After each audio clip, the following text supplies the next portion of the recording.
வணக்கம் நண்பர்களே.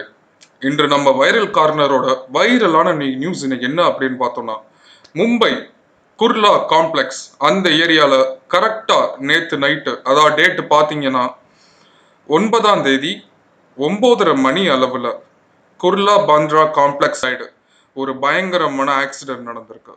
பெஸ்ட் அப்படின்னு சொல்லிட்டு மும்பையில் வந்து ஒரு எலக்ட்ரிக் பஸ் வந்து ரன் ஆயிட்டு இருக்கு. இது நம்ம கவர்மெண்ட்டோட பஸ் தான். அந்த பஸ்ல வந்து ஒரு பிரேக் கட்டுப்பாட்டை இழந்து டிரைவரோட கண்ட்ரோலை மீறி கிட்டத்தட்ட ஒரு 20-25 வெஹிக்கிள் மேல மோதி சாலையோரமா நடந்துட்டு இருந்த பெடஸ்ட்ரியன்ஸ் அவங்க மேலேயும் அது மோதி ஒரு பெரிய அளவுல கோரமான சம்பவமா மும்பைல நடந்து மும்பை மக்களையே அதிர வச்சிருக்கு கைஸ். இது என்ன அப்படின்னு பார்த்தோம்னா, அந்த டிரைவரை வந்து போலீஸ் அரெஸ்டும் பண்ணியிருக்காங்க.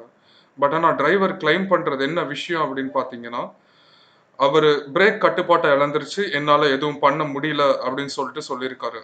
பட் இருந்தாலும் இதுக்கான இன்வெஸ்டிகேஷன் நடந்துட்டு இருக்கு. இந்த பஸ் அந்த பெடஸ்ட்ரியன்ஸ் மேலேயும் அங்கே நின்றுட்டு இருந்த வெஹிக்கிள் மேலேயும், அந்த வெஹிக்கிளில் பார்த்தீங்கன்னா ஒரு போலீஸ் வேனும் இன்க்ளூடட் அண்ட் போலீஸ் ஆஃபீஸர்ஸும் இதில் வந்து காயப்பட்டிருக்காங்க.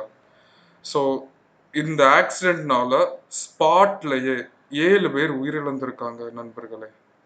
இது வந்து ரொம்ப ஒரு கஷ்டமான விஷயம் தான் அது. 7 பேர் உயிரிழந்தது மட்டும் இல்லாம கிட்டத்தட்ட 40 பேர்கிட்ட இந்த சம்பவத்தால இப்போ ஹாஸ்பிட்டல்ல அட்மிட் இருக்காங்க எல்லாருக்கும்.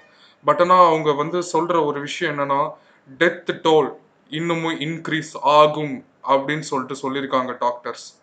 ஸோ இது வந்து இன்னைக்கு இது ரொம்பவே ஒரு மோசமான சம்பவமாக கருதப்படுது. So police and forensics and எல்லா டிபார்ட்மெண்ட்டும் இந்த சம்பவத்தை பற்றின பின்னணி என்ன அப்படிங்கிறத கண்டுபிடிக்கிறதுக்காக கடுமையாக உழைச்சிட்டு இருக்காங்க.